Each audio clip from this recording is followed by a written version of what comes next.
என்னாலே செய்யக்கூடாத அதிசயமான காரியம் ஒன்று உண்டோ என்று சொல்லுகிறார். இயேசு கிறிஸ்து உங்களுக்காக அதிசயங்களை, நன்மைகளை, அற்புதங்களையும் செய்ய போதுமானவராக இருக்கிறார். கரங்களை கட்டி கட்டளை நாமத்தை சொல்லுகிறோம். நாளைகளையும் வார்த்தைக்கான நம்மை அப்படியே சமூகத்திலே தாண்டி பிரசுத்தாவியானவரே எல்லோரோடு பேசும் என்று சொல், என்னோடு பேசும் என்று சொல். உங்களை முற்றிலுமாக அப்படி சமூகத்திலே தாமத்தை அர்ப்பணிக்கிறோம். உயிரோடு எழுந்தவரே உம்மை ஆராதனை செய்கிறோம். ஜீவனின் அதிபதியே உம்மை ஆராதனை செய்கிறோம்.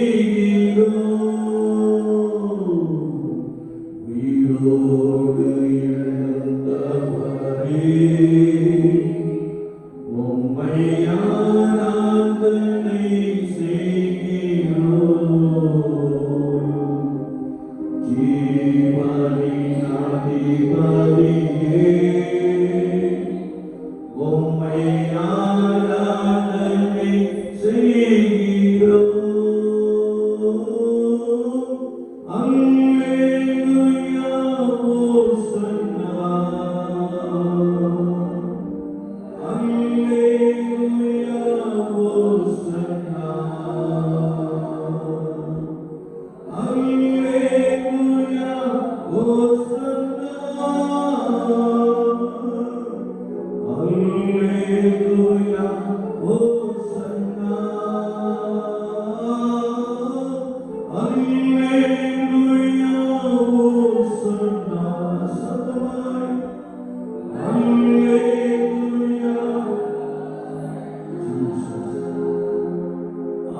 அல்லேலூயா ஓசன்னா,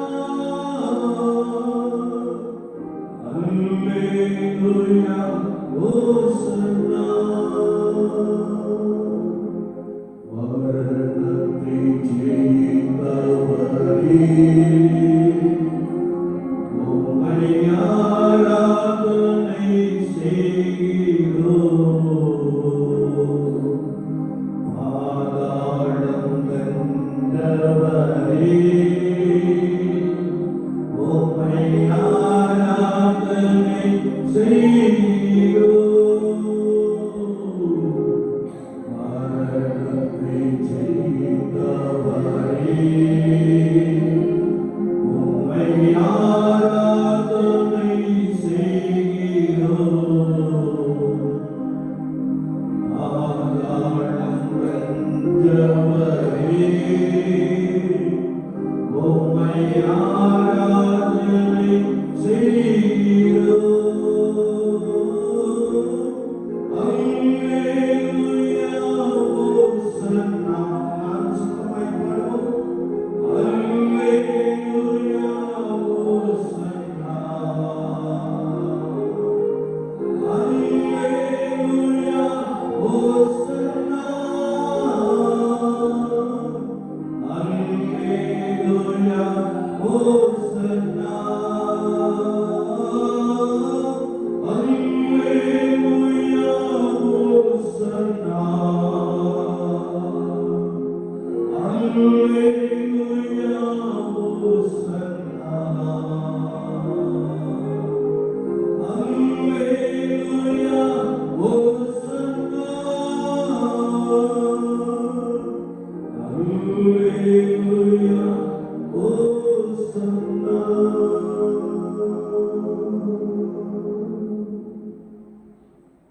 கிருபை நிறைந்த நான்கின் ஆண்டவரே, இந்த காலை வேளையில் நாங்கள் வாக்கு ஸ்தோத்திரம் செலுத்துகிறோம். இந்த காலை வேளையில் நீர் தந்த வலிமையான ஆலயத்தில் வந்து காத்திருக்கிற முடிவதற்காக நாங்கள் வந்து நன்றி செலுத்துகிறோம். கர்த்தருடைய ஆவியானவர் ஒரு விஷயம் வார்த்தையை இந்த ஜனங்களுக்குள்ளே அனுப்பும்படியாக நாங்கள் வேண்டியிருக்கிறோம். யாரெல்லாம் தூரத்திலிருந்து கேட்கிறார்களோ, யாரெல்லாம் சமீபத்திலிருந்து கேட்கிறார்களோ, கர்த்தருடைய ஆவியானவர் அவர்களை பலப்படுத்தும்படியாக நாங்கள் வேண்டியிருக்கிறோம். அதற்காக ஒரு விஷயம் வார்த்தையை அனுப்புகிறார். ஒரு விஷயம் ஜனங்களுக்கு ஒரு பெரிய நம்பிக்கை விசுவாசத்தை கொடுக்கிறார். வார்த்தையை அனுப்பி குணமாக்குகிறார் என்ற வசனம் எங்களுக்குள்ளே பலமாய் வந்து நிறைவேறும். காண்கிறோம். இன்னும் நடக்கும். இயேசு கிறிஸ்துவின் நாமத்தில் ஜெபம் கேளும் பரிசுத்த பிதாவே, ஆமென். இந்த காலை வேளையில் கர்த்தருடைய சமூகத்திலே நீங்கள் வந்து காத்திருப்பதை கர்த்தருடைய கண்கள் பார்த்து கொண்டே இருக்கிறது. ஆமென். நீங்கள் நித்திரையாக இருக்கின்ற வேளையில் நீங்கள் அவசர அவசரமாய் புறப்பட்டு கர்த்தருடைய சமூகத்திலே வந்து இருப்பதை ஆண்டவர் பார்த்து கொண்டே இருக்கிறார் என்று வார்த்தை சொல்கிறார். ஆமென். அல்லேலூயா, அல்லேலூயா. நாளிலும் கர்த்தருடைய ஆவியானவர் நமக்கு கொடுக்கிற வார்த்தை பரிசுத்த மத்தேயு சுவிசேஷம் 11ஆம் அதிகாரம் 28ஆம் வசனம் இப்படி சொல்கிறது. மத்தேயு 11:28. வருத்தப்பட்டு பாரம் சுமக்கிறவர்களே, நீங்கள் எல்லாரும் என்னிடத்தில் வாருங்கள், நான் உங்களுக்கு இளைப்பாறுதல் தருவேன் என்று சொல்கிறார். கரங்களை தட்டி கர்த்தருடைய நாமத்தை ஸ்தோத்திரிப்போம். அல்லேலூயா, அல்லேலூயா. கர்த்தருடைய வார்த்தை சொல்கிறது, இயேசு கிறிஸ்து உங்களை பார்த்து சொல்லுகிற போது, வருத்தப்பட்டு பாரம் சுமக்கிறவர்களே, நீங்கள் எல்லாரும் இடத்தில் வாருங்கள், நான் உங்களுக்கு இளைப்பாறுதல் தருவேன் என்று சொல்கிறார். உலகத்திலே வருத்தம் ஒரு மனிதனை அல்லது ஒரு குடும்பத்தை அல்லது ஒரு பகுதியை அல்லது ஒரு தேசத்தை எப்பொழுதெல்லாம் சூழ்ந்து கொள்கிறது என்று நாம் பார்க்க வேண்டாம். நடக்கக்கூடாத சம்பவங்கள் நடக்கின்ற பொழுது மனிதன் வருத்தப்படுவதை நாம் அதிகமாக அறிந்திருக்க முடியும். குறிப்பாக சில பகுதிகளிலே நிலநடுக்கங்கள் வருகின்ற பொழுது அங்கே ஒரு பெரிய அழிவை நாம் பார்க்கிறோம்.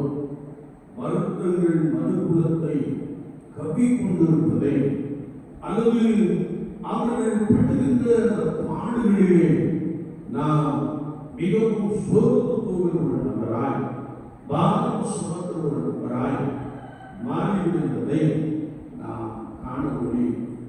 இன்னும் சில பகுதிகளிலே மலை சதுரினாலும், இன்னும் சில பகுதிகளிலே ஒருவேளை நடக்கக்கூடாத சில சம்பவங்களினாலும் மனிதன் வருத்தப்படுகிறான், மனிதன் சோர்ந்து போகிறான். குறிப்பாக நன்றாய் ஓடிக்கொண்டிருக்கின்ற குடும்பத்திலே வியாதி உட்பிரவேசிக்கின்ற போது மனிதன் மிகவும் வருத்தப்படுகிற, மிகவும் சோர்ந்து போகிற ஒரு நிலைமையை நாம் அந்த அறிந்திருக்கிறோம். எனவே வருத்தங்கள் மனுக்குலத்திலே அதிகமாய் நடப்பதை நாம் நன்றாய் அறிந்திருக்கிறோம். ஆனால் ஆண்டவராகிய இயேசு கிறிஸ்து சொல்லுகின்ற பொழுது, வருத்தப்பட்டு பாரம் சுமக்கின்றவர்களே, நீங்கள் எல்லாரும் இடத்தில் வாருங்கள் என்று சொல்கிறார். குறிப்பாக ஒரு மனிதன் அல்லது ஒரு மனுஷி அல்லது ஒரு குடும்பம் பாவத்திற்கு அடிமையாக இருக்கின்ற பொழுது அவர்கள் அதை விட்டு வெளியே வர முடியாதபடிக்கு எண்ணங்கள் இப்படி இருக்கும். நான் இதை விட்டுவிட வேண்டும், நான் இதை தொடக்கூடாது என்ற எண்ணங்கள் இருக்கும். ஆனால் அவர்கள் அதற்கு அடிமைப்பட்டு இருக்கிறபடினாலே அதை விட்டு வெளியே வர முடியாதபடிக்கு வருத்தப்படுகிற, சோர்ந்து போகிற, கவலைப்படுகிற ஒரு அனுபவத்தை உலக வாழ்க்கையிலே நாம் காண முடியும். குறிப்பாக விசுவாசியுடைய வாழ்க்கையிலே சில பாவத்திற்கு அடிமையாய் கிடப்பதையும் அதிலிருந்து வெளியே வர முடியாமல் இருப்பதையும் நீங்கள் நாம் நன்றாய் அறிந்திருக்கிறோம். ஆனால் ஆண்டவராகிய இயேசு கிறிஸ்து சொல்கிறார், வருத்தப்பட்டு பாரம் சுமக்கிறவர்களே நீங்கள் எல்லாரும் இடத்தில் வாருங்கள் என்று சொல்கிறார்.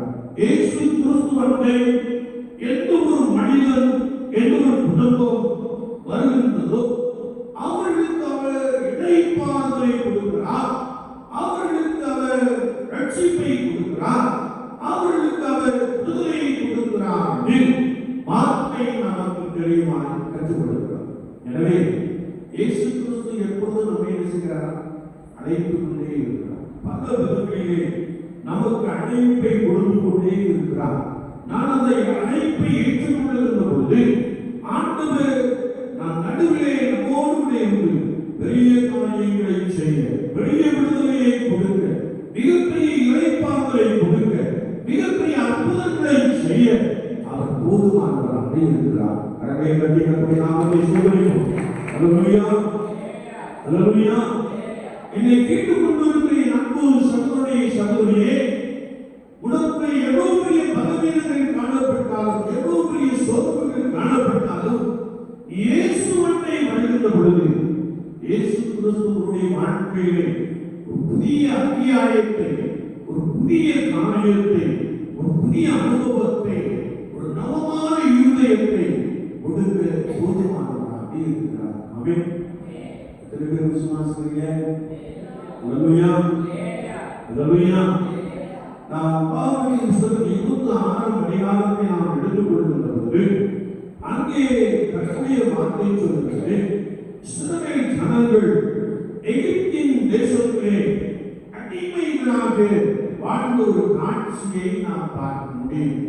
அவர்கள் அடிமைகளாய் காணப்பட்டபடியினாலே அவர்கள் செய்து வந்த வேலையிலே அல்லது அவர்கள் செய்து வந்த பணியிலே அவர்கள் மீது கடுமையான வேலைகளை ஏற்படுத்தின ஒரு காட்சியை குறித்து இங்கே பரிசுத்த வேதாகமத்திலே நாம் ஆழமாய் வாசிக்க முடியும். சிலர் அடிமைத்தனத்திற்குள்ளே, அடிமையின் நுகர்வுக்குள்ளே சிக்கி அதிலிருந்து வெளியே வர முடியாதபடிக்கு கடினமான வேலைகளை செய்கிற நபர்களை நாம் காண முடியும். சிலரை பார்த்து நீங்கள் சொல்லியிருக்க போது, உனக்கு ஏன் பயந்தது? நீ எப்படி இருக்க வேண்டியவன், இப்படி இருக்கியே அப்படின்னு சொல்லி நீங்கள் சிலரோடு பேசியிருக்க கூட. ஆனால் கர்த்தருடைய வார்த்தை சொல்கிறது, இந்த இஸ்ரவேல் ஜனங்கள் எகிப்தியர்கள் ஒடுக்கினார்கள் எனவே சொல்கிறார். எகிப்தியர்கள் என்ற வார்த்தை மாம்சத்திலே நின்று கொண்டிருக்கிற ஒரு அனுபவத்தை செய்கிறது, குறிக்கிறது. இன்றைக்கும் நாம் பார்க்கின்ற பொழுது பணி செய்கின்ற இடத்தில் எவ்வளவு பெரிய பணியாக இருந்தாலும் பணி செய்கின்ற இடத்திலே ஒடுக்கப்படுகிற ஒரு அனுபவத்தை நாம் என்ன செய்ய முடியும்? பார்க்க முடியும். ஒருவேளை மிகப்பெரிய ஆபீசர்ஸா இருப்பாங்க. சமீபத்தில் நாம் கேள்விப்படுகிறதெல்லாம் மிகப்பெரிய ஆபீசர்ஸ் எல்லாம் மன அழுத்தத்தில் என்ன செய்யறாங்க? காணப்படுகிறார். காரணம் என்னவென்றால் அவர்களுக்கு மேலாக உள்ள அதிகாரிகள் அவர்களை சில காரியங்களை படிக்கிறபடினாலே அவர்கள் மிகுந்த மன அழுத்தத்தோடு ஆளுகின்ற ஒரு அனுபவத்தை என்ன செய்ய முடியும்? பார்க்க முடியும். ஒருவேளை இந்த காலகட்டத்தை நாம் பார்க்கின்ற பொழுது ஓரிடத்திலிருந்து மற்றொரு பணியமர்த்தப்படுகின்ற பொழுது அதிலே மன வருத்தங்கள், மன சோர்வுகள், மன கவலைகள் எல்லாம் இருப்பதை நாம் பார்க்கிறோம். சமீபத்தில் ஒரு நண்பர் ஓரிடத்திலிருந்து இன்னொரு இடத்திற்கு பணியமர்த்தப்பட்டார். வாழ்க்கையில் ஒரு பெரிய மன அழுத்தம் என்ன செய்வது வந்துவிட்டது.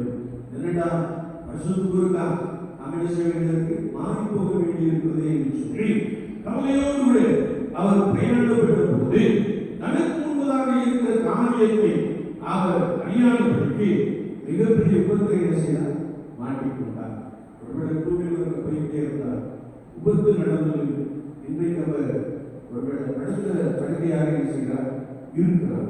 ஏன் சொல்கிறேன் என்றால், சில பணி செய்கிற இடத்திலே ஏற்படுகிற கடினமான அனுபவத்தின் நிமித்தமாக சோர்ந்து போகிற கணங்களை நாம் என்ன செய்கிறோம்?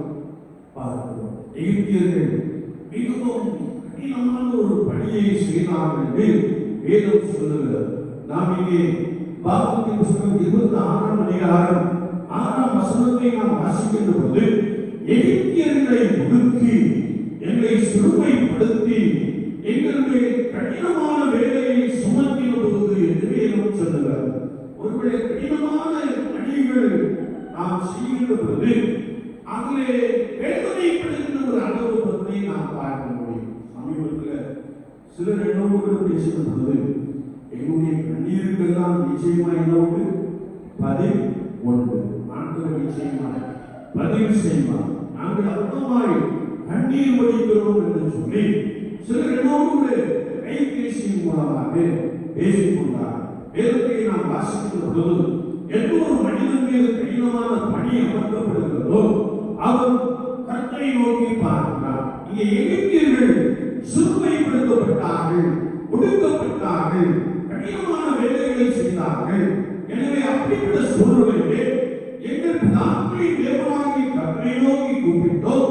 கர்த்தர் எங்கள் சத்தத்தை கேட்டு எங்கள் சிறுமையையும் எங்கள் வருத்தத்தையும் எங்கள் ஒடுக்கத்தையும் பார்த்து எங்களை பலத்த கையினாலும் ஓங்கிய உயர்த்தினாலும் மகா பயங்கரங்களினாலும் அடையாளங்களினாலும் அற்புதங்களினாலும் எகிப்திலிருந்து புறப்பட பண்ணி என்று வார்த்தை சொல்கிறார்.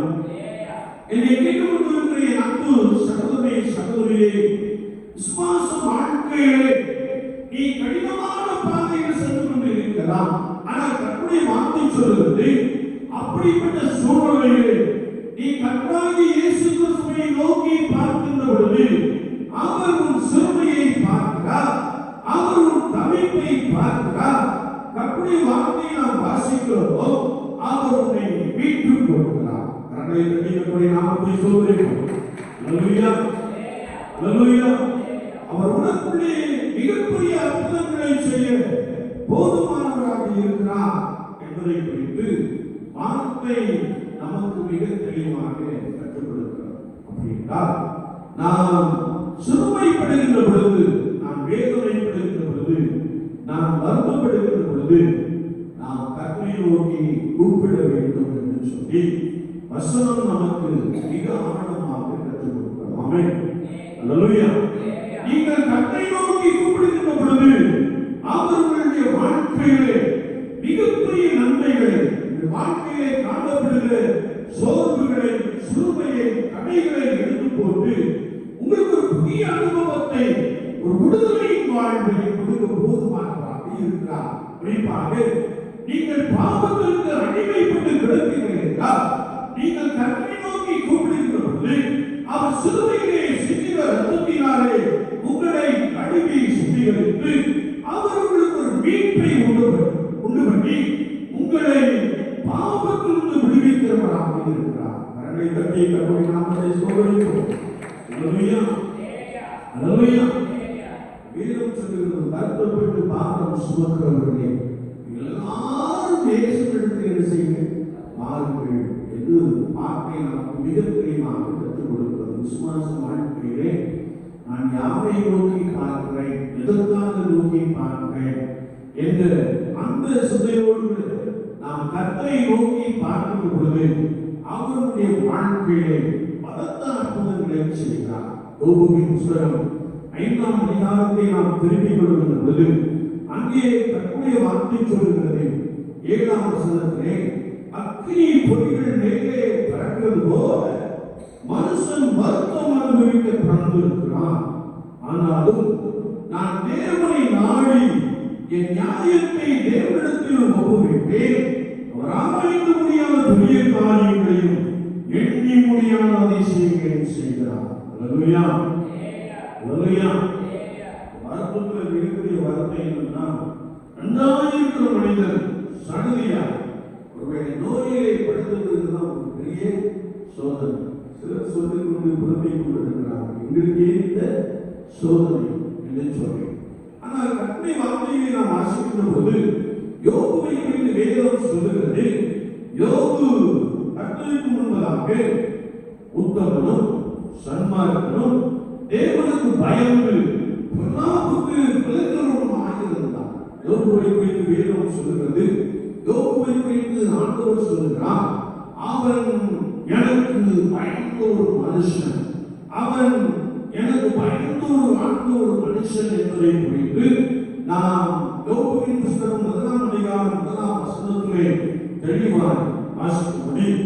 ஆனால் கர்த்தருக்கு பயந்து பொல்லாப்புக்கு விலகின அந்த மனுஷனுடைய வாழ்க்கையை நாம் பார்க்கிற பொழுது பலவிதமான சம்பவங்கள் நடைபெற்றதை வேதம் நமக்கு தெளிவாக கற்றுக் கொடுக்கிறது. பலவிதமான சம்பவங்களை, பலவிதமான என்ன ஆசீர்வாதங்களை இழந்து போன ஒரு மனிதனாக காணப்பட்டான். வேதத்தை நாம் வாசிக்கிறோம், எல்லாவற்றையும் இழந்து போனாலும் அவன் ஆண்டவருக்கு விரோதமாக என்ன செய்யவில்லை, ஒரு வார்த்தையும் பேசவில்லை, அவன் பாவம் செய்யவில்லை என்று வேதம் சொல்லுகிறது. அது மாத்திரமல்ல, அவனுடைய சரீரத்திலே பருப்பு என்ற ஒரு கொடிய நோய் உண்டாயிற்று. இதுதான் வேதத்திலே வாசிக்க முடியும். கர்த்தருடைய வசனத்தை நாம் வாசிக்கின்ற பொழுது அந்த நோயின் கொடூரத்தினாலே அவன் ஒரு ஓட்டை எடுத்து தன்னுடைய சரீரத்தை செய்கிறான், சுரண்டி கொண்டிருந்தான். வேதத்தை நாம் வாசிக்கிறோம், அவனுடைய நண்பர்கள் தூரத்தில் வருகிறார்கள், அவன் உருத்தெரியாமல் இருந்தான். அவனுடைய வியாதி நிமித்தமாக அவன் இருந்த அந்த ஊருக்கு வெளிப்பகுதியை அவனை கொண்டு போய் வைத்திருந்தார்கள் என்று நாம் எண்ணலாம். எனவே தான் அவனுடைய தூரத்தில் வரும்போது அவன் உருத்தெரியாமல் இருந்தான். வீட்டில் இருந்துப்பான்னா வீட்டில் வந்துதான் பார்த்துருக்கான். அந்த தூரத்தில் வரும்போதே அவன் பார்க்கிறாங்க, அவனை அடையாளம் தெரியும். சிலருக்கு வியாதிகள் வருகின்ற பொழுது சரீரம் உருகி போவதை நாம் கண்டுபிடிக்க முடியும். ஒரு மனிதன் உண்டு, அவர் ஒருவேளை கடைசி நேரத்தில் ரட்சிக்கப்பட்டு மனிதன் போனார், மிகப்பெரிய செல்வந்தன். ஆனால் அவருடைய சரீரம் பிரகாசமான ஒரு சரீரம். ஆனால் கடைசி நாட்களில் அவரை பார்த்த பொழுது அவருடைய சரீரம் அடையாளமே தெரியும். அவ்வளவு நெறிந்து யானையின் கொடூரம். ஆனால் அந்த மனிதன் இயேசுவை சொந்த ரட்சகராக ஏற்றுக்கொண்டு இயேசுவை அடைகிறார் என்று சொல்லி அவர் அந்த ஆண்டவருடைய கர்த்தருக்குள்ளே மனிதர் பெரிய ஸ்மாக்கியத்தை பெற்றுக்கொண்டார். யானை ஒரு மனிதனை, யானை ஒரு குடும்பத்தை வருத்துகின்ற போது மனிதன் நிலைக்குறைந்து போகிற ஒரு அனுபவத்தை நாம் பார்க்க முடியும். ஒருவேளை இன்றைக்கு அநேகருக்கு கேன்சர் என்று வியாதியை செய்வது காணப்படுகிறது. அது நமக்கு தெரியாது, அது சொல்லவும் மாட்டாங்க. என்ன வியாதி? கேன்சர்னு சொன்னால் என்ன பாவம் செய்யலாம், உயிர்கொல்லி நோய்தான் செய்திருக்கு வந்திருக்கிறது என்று சொல்வார்கள் என்று சொல்லி தங்கள் வியாதி யாருக்கையும் யாரும் கூட சொல்வதே கிடையாது. ஆனால் சொல்ல வேண்டிய அவசியம் இல்லை. நாம் சொல்ல வேண்டிய ஒரே ஒரு இடம் உண்டு, அவர் கர்த்தராகிய இயேசு கிறிஸ்து. அல்லேலூயா. யோபு வியாதி நிமித்தமாய் உருக்குலைந்து போனான் என்று வேதம் சொல்லுகிறது. அவன் எல்லாவற்றையும் இழந்து தன்னுடைய சரீரத்திலே கொடுமையான வியாதியோடு போராடி கொண்டிருந்த பொழுது அவனை நேசித்த மனைவி அவனை பார்த்து தேவனை யோசித்து ஜீவனை விடும் என்று சொல்கிற ஒரு வார்த்தையை நாம் வாசிக்க முடியும். ஆனால் யோபு சொல்கிறார், ஒருவேளை கர்த்தருடைய கரத்தில் நன்மையை பெற்ற நாம் தீமையை அனுபவிக்க வேண்டாமோ என்று சொல்கிற வார்த்தையை நாம் தெளிவாய் அறிந்து கொள்ள முடியும். கர்த்தர் கொடுத்தார், கர்த்தர் எடுத்தார், கர்த்தருடைய நாமத்திற்கு ஸ்தோத்திரம் என்று சொல்கிற அனுபவத்தை நாம் பார்க்க முடியும். இந்த வியாதியின் கொடூரத்திலே யோபு என்ற மனிதன் சொல்லுகிறார், அவர் என்னை கொண்டு போட்டாலும் நான் அவருடைய நம்பிக்கையாக இருப்பேன் என்று சொல்லுகிறார். கரங்களை தட்டி கர்த்தருடைய நாமத்தை ஸ்தோத்திரிப்போம். அல்லேலூயா, அல்லேலூயா. என்னை கேட்டுக்கொண்டிருக்கிற என் அன்பு சகோதரனே, சகோதரியே, வியாதியின் கொடூரத்தின் மத்தியிலே நீ கர்த்தராகிய இயேசு கிறிஸ்துவை நம்ப வேண்டும் என்று வேதம் சொல்லுகிறது. ஆமென், அல்லேலூயா. அவர் ஒருவரே அற்புதம் செய்கிறவர், அவர் ஒருவரே அதிசயங்களை காணப்படுகிறவர் என்று சொல்லி பரிசுத்த வார்த்தைகளை நாம் ஆழமாய் அறிந்து கொள்ள முடியும். எனவே இந்த யோபு என்ற மனிதன் கர்த்தராகிய இயேசுவை நம்பினார். ஒருவேளை வேதத்தை நாம் வாசிக்கின்ற பொழுது தனிமைப்படுத்தப்பட்டு விட்டார். மனைவியை சில நேசிக்கிறது. ஞானி இருந்துச்சுன்னா மனைவி கொஞ்ச நாள் பார்ப்பாங்க, கொஞ்ச நாள் என்ன சொன்னாங்க பார்ப்பாங்க. அடுத்து கிறிஸ்தவ வியாதிஸ்தனா இருந்தா கூப்பிட்டு, ஐயா சீக்கிரம் எடுத்துக்குள்ள என்ன செய்ய சோம்புங்கய்யா அப்படின்னு கூப்பிட்டு போவோம். இல்லையா பலவிதமான நெருந்தையான வார்த்தைகளை மனைவி வாயிலிருந்து இருக்கிறார் கேட்டு கொண்டே இருப்பார். இன்றைக்கும் அப்படி நடப்பதை நாம் அறிந்திருக்க முடியும். ஒருவேளை சமீபத்தில் ஒரு சம்பவம் நடந்தது. ஒருவேளை கடன் பிரச்சனையின் காரணமாக தன்னைத்தானே மறைத்து கொண்ட ஒரு காட்சி, அதை இன்னும் காவல்துறையில் என்ன செய்ய கண்டுபிடிக்கவே முடியவில்லை. தன்னைத்தானே மறைத்து கொண்ட ஒரு காட்சியை குறித்து நாம் அறிந்திருக்க முடியும். கடன் தொல்லை, இங்கு பார்த்தாலும் பிரச்சனை, இங்கு பார்த்தாலும் தலையை காட்ட முடியல அப்படின்னு சொல்லி ஒருவேளை மறைத்துக் கொள்கிற அனைவரை நாம் பார்க்க முடியும், அல்லது தற்கொலை செய்கிற அனைவரை நாம் பார்க்க முடியும். ஆனால் யோபு என்ற மனிதன் கர்த்தருக்கு பயந்து பொல்லாப்புக்கு விலகி இருந்தபடியினாலே அவன் கர்த்தரை நோக்கி பார்த்தான் என்று வேதம் சொல்கிறது. எனவே ஆண்டவர் அவனை தொட்டார், அல்லது ஆண்டவருடைய காரியத்தை குறித்து நாம் பார்க்கிற போது அவன் என் மீட்பர் உயிரோடு இருக்கிறார் என்ற ஒரு விசுவாச அறிக்கையை செய்த போது கர்த்தருடைய வார்த்தை சொல்கிறது, ஆண்டவர் அவனுக்கு ஒரு அற்புதமான சுகத்தை கொடுத்தார். கடவுளை பற்றி கர்த்தருடைய நாமத்தை சோதரிப்போம். அல்லேலூயா, அல்லேலூயா. சரீரத்தில் உள்ள வியாதி அவனை விட்டு நீங்கி போனது. கர்த்தருடைய வார்த்தையை நாம் வாசிக்கின்ற பொழுது அவர் செய்ய நினைத்தது ஒன்றும் தடைபடாது என்று சொல்லி யோபுவின் முன்னணியை பார்க்கிறோம். அவருடைய பின்னணியை ஆண்டவர் இரட்டத்தனையாய் ஆசீர்வதித்தார். சத்தமாக சொல்லலாம். அல்லேலூயா. என்னை கேட்டுக் கொண்டிருக்கிற அன்பு சகோதரே சகோதரியே, வியாதியோடு போராடி கொண்டிருக்கிற ஒரு மனிதனாய் அல்லது ஒரு மனுஷனாய் காணப்படலாம். எப்பொழுது இந்த வியாதி எங்களை விட்டு நீங்கி போகும் என்று சொல்லி அங்கலாய்க்கிற ஒரு நபராய் காணப்படலாம். கர்த்தருடைய ஆவியானவர் உன்னை பார்த்து சொல்கிறார், நீ கர்த்தராகிய இயேசு கிறிஸ்துவை நம்பும்போது, நீ அவரை தேடி அவரை நோக்கி கூப்பிடுகின்ற பொழுது அவர் ஆராய்ந்து முடியாத பெரிய காரியங்களை, எண்ணி முடியாத அதிசயங்களை செய்கிறார். அல்லேலூயா, அல்லேலூயா. எனவே நீங்கள் கவலைப்பட வேண்டாம், உங்களுக்கு ஒருவர் உண்டு, அவர் கர்த்தராகிய இயேசு கிறிஸ்து. கரங்களை தட்டி கர்த்தருடைய நாமத்தை ஸ்தோத்திரிப்போம். அல்லேலூயா, அல்லேலூயா. ஒருவேளை நீ தனிமைப்படுத்தப்பட்ட ஒரு நபராக காணப்படலாம், உனக்கு ஒருவர் உண்டு, அவர் கர்த்தராகிய இயேசு கிறிஸ்து. அவரே அடையாளங்களையும் அற்புதங்களையும் செய்கிறவர் என்று சொல்லி நாம் தானியேலின் புத்தகத்திலே மிக தெளிவாக வாசிக்க முடியும். இயேசுவாலே உன்னை குணப்படுத்த முடியும். நீ செய்ய வேண்டிய காரியம் தேவனை தேட வேண்டும், தேவனை தேட வேண்டும்.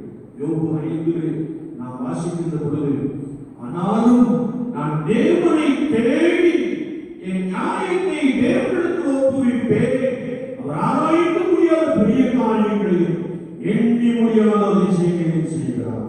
அல்லேலூயா, அல்லேலூயா. இரண்டு நாளாய் பலவீனப்பட்ட ஒரு சகோதரியாய் காணப்படலாம். உடைய பலவீனம் மற்றவர்களுக்கு தெரியும், ஆனால் இயேசுவுக்கு நன்றாய் தெரியும். 2 நாளாய் பலவீனப்பட்டு கொண்டிருக்கிற ஒரு சகோதரியாய் காணப்படலாம். ஆனால் இயேசுவே என்று கூப்பிடுகின்ற பொழுது, இயேசு ஒருவரே எனக்கு அற்புதம் செய்வார், இயேசு ஒருவரே என்னை விடுவிப்பார், இயேசு கிறிஸ்து ஒருவரே என்னுடைய வருத்தத்தை நீக்கி போடுவார், இயேசு கிறிஸ்து ஒருவரே என் கவலையை நீக்கி போடுவார் என்று சொல்லி அவரை நோக்கி கூப்பிடுகின்ற பொழுது ஆராய்ந்து முடியாத பெரிய காரியங்களை, எண்ணி முடியாத அதிசயங்களை செய்கிறார். ஆமென். எத்தனை பேர் விசுவாசிக்கிறீங்க? அல்லேலூயா. ஞானத்தில் இருக்கிறார். நீங்கள் சிலருக்காக செய்யலாம், செபித்துக் கொண்டிருக்கிறார். உங்கள் விசுவாசத்தை இயேசு காண்கிறார், உங்கள் விசுவாசத்தை இயேசு காண்கிறார். ஒருவேளை நீங்கள் யாருக்காக ஜெபிக்கிறீர்களோ அவர்களுக்கு ஒரு பெரிய விடுதலையை கொடுக்க கர்த்தராகிய ஆண்டவர் போதுமானவராக இருக்கிறார். அல்லேலூயா. சொல்கிறார், வருத்தப்பட்டு பாரம் சுமக்கிறவர்களே, நீங்கள் எல்லாரிடத்தில் வாருங்கள், நான் உங்களுக்கு இடைமாறுதல் தருவேன் என்று சொல்கிறார். கர்த்தருடைய வார்த்தை சொல்கிறது, தம்மிடத்தில் வருகிற எவரையும் அவர் புறம்பே தள்ளுவதில்லை. கரங்களை தட்டி கர்த்தருடைய நாமத்தை ஸ்தோத்திரிப்போம். அல்லேலூயா. எவ்வளவோ பெரிய மாமியாய் இருக்கலாம், அல்லது எவ்வளவோ பெரிய வேதனைக்குள்ளே கிடக்கிற ஒரு மனிதனாய்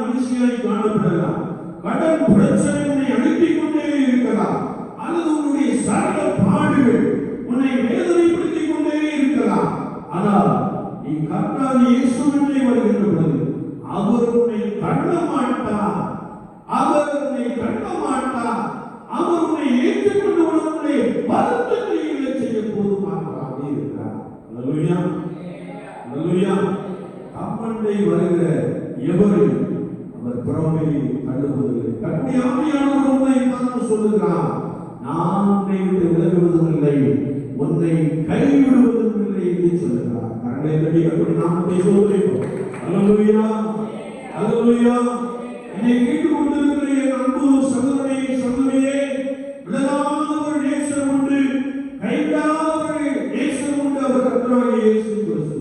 அவரை நோக்கி கூப்பிடுகின்ற பொழுது அவருடைய வருத்தங்களை, அவருடைய பலவீனங்களை, அவருடைய நோய்களை அவர் சிலுவையிலே சுமந்து கொண்டார் என்று வேதம் சொல்கிறது. அவர் தாமே நம்முடைய பாடுகளை ஏற்றுக்கொண்டு நம்முடைய துக்கங்களை சிலுவையிலே சுமந்தார் என்று வசனம் நமக்கு தெளிவாக கற்றுக் கொடுக்கிறார். எனவே நம்முடைய பாடுகள், துயரங்கள், வேதனைகள், நோய்கள், இன்னும் பலவிதமான போராட்டங்கள், பிரச்சனைகள் எல்லாவற்றையும் இயேசு கிறிஸ்து சிலுவையிலே ரத்தம் சிந்தி நம் மீது ஏற்றுக்கொண்டார். நீ கவலைப்பட வேண்டிய அவசியம் இல்லை.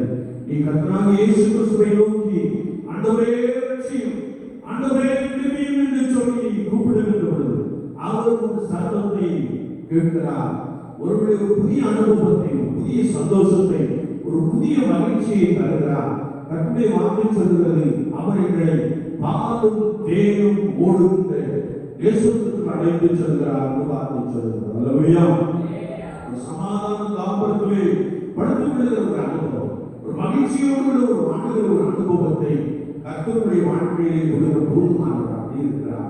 வருத்தப்பட்டு பாரம் சுமக்கிறவர்களே, நீங்கள் எல்லாரும் இடத்தில் மாறுங்கள், நான் உங்களுக்கு இடைமாறுதல் தருவேன் என்று சொல்கிறார். இயேசுவை மாறுங்கள், அவர்களுடைய வாழ்க்கையிலே அற்புதம் செய்வார், அவருடைய வாழ்க்கையிலே அதிசயங்களை செய்வார். நீங்கள் மகிழ்ச்சியோடு நடத்தி கொண்டு போகப்படுகிறது கர்த்தருடைய ஆவியானவர் சொல்கிறார். அனுபவம் என்ற வார்த்தைகளை கொண்டு உங்களுக்கு பலத்த அற்புதங்களையும் அடையாளங்களையும் செய்வாராக. நீங்கள் கர்த்தரை நம்புகின்ற பொழுது அவர் உங்கள் நடுவே உங்களுக்கு வேண்டிய மற்றும் எல்லா நன்மையினாலும் நிரப்புவாராக. அவர்களுடைய ஞானிகளை நீக்கி கொண்டு உங்களை பலமாய் ஆசீர்வதிப்பாராக. ஆமென், ஆமென். நாம் ஜெபிப்போம். நேசிக்கிற நல்ல ஆண்டவரே, இந்த காலைகளை நாங்கள் ஸ்தோத்திரம் செலுத்துகிறோம். வருத்தப்பட்டு பாரம் சுமக்கிறவர்களே, நீங்கள் எல்லாரும் இடத்தில் வாருங்கள், நான் உங்களுக்கு இளைப்பாறுதல் தருவேன் என்று சொன்ன வார்த்தைக்காக ஸ்தோத்திரம். காலை வேளையில் நிம்மதியற்ற சூழ்நிலையில் ஐயோ நான் என்ன செய்வேன் என்று சொல்லி கதறி அழுகின்ற சூழ்நிலையில் அல்லது தனிமையிலே கண்ணீர் வைத்துக் கொண்டிருக்கின்ற அந்த சூழ்நிலையில் இருக்கிற சில நபர்கள் உண்டு என்பதை கர்த்தருடைய ஆவியானவர்களுக்கு சொல்லுகிறபடியால் ஸ்தோத்திரிக்கிறோம்.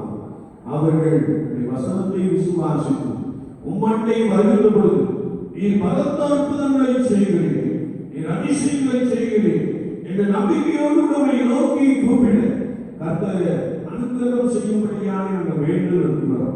கூப்பிட கூடாதபடிக்கு காணப்படுகிற தடைகள் இயேசுவின் நாமத்தினாலே நீங்கி போகட்டும். பரிமையை புகழ் முன்னிலும் அதிகமாய் கூப்பிட்டான், நீர் அவருடைய கண்கள் பார்வை அடையும்படியாக செய்கிறே.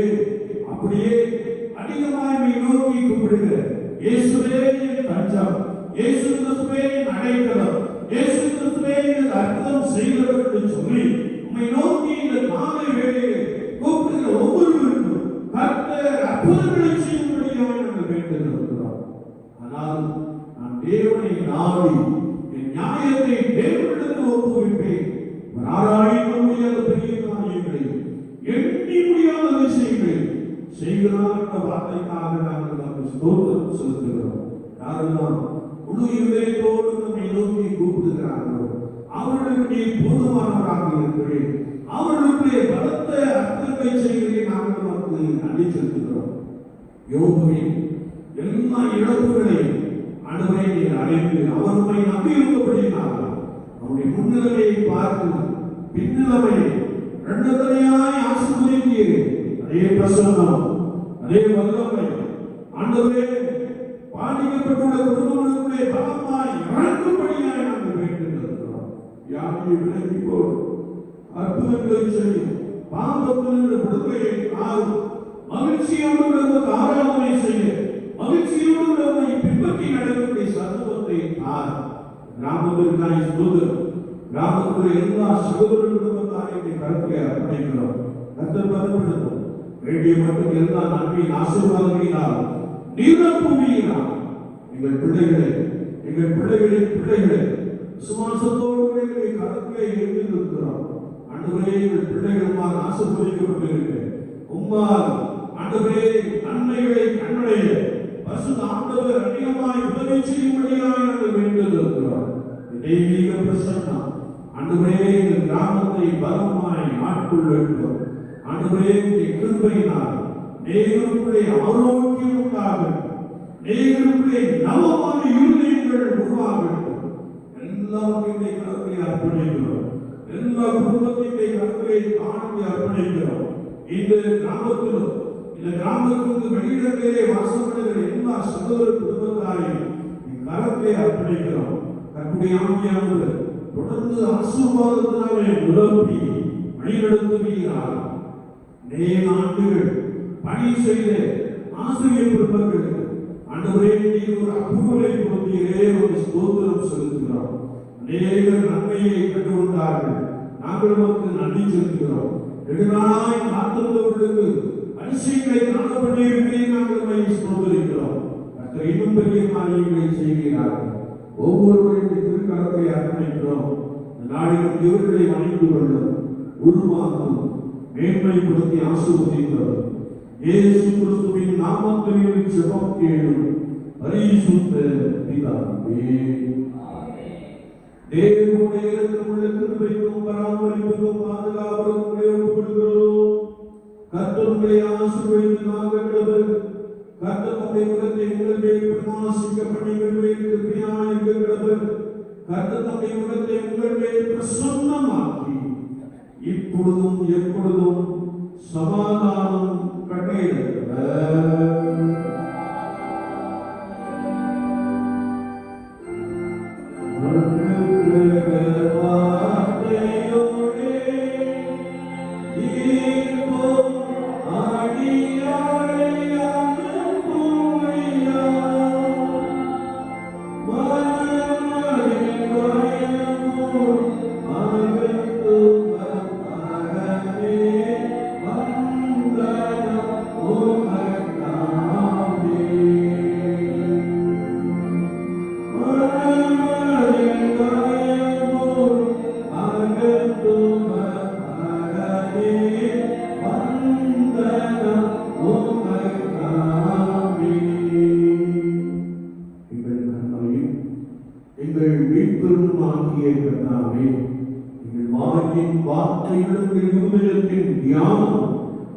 சமூகத்தில் எப்பொழுதும் பிரீதியாக இருப்பதாக கர்த்தர்களோடு இருப்பாராக.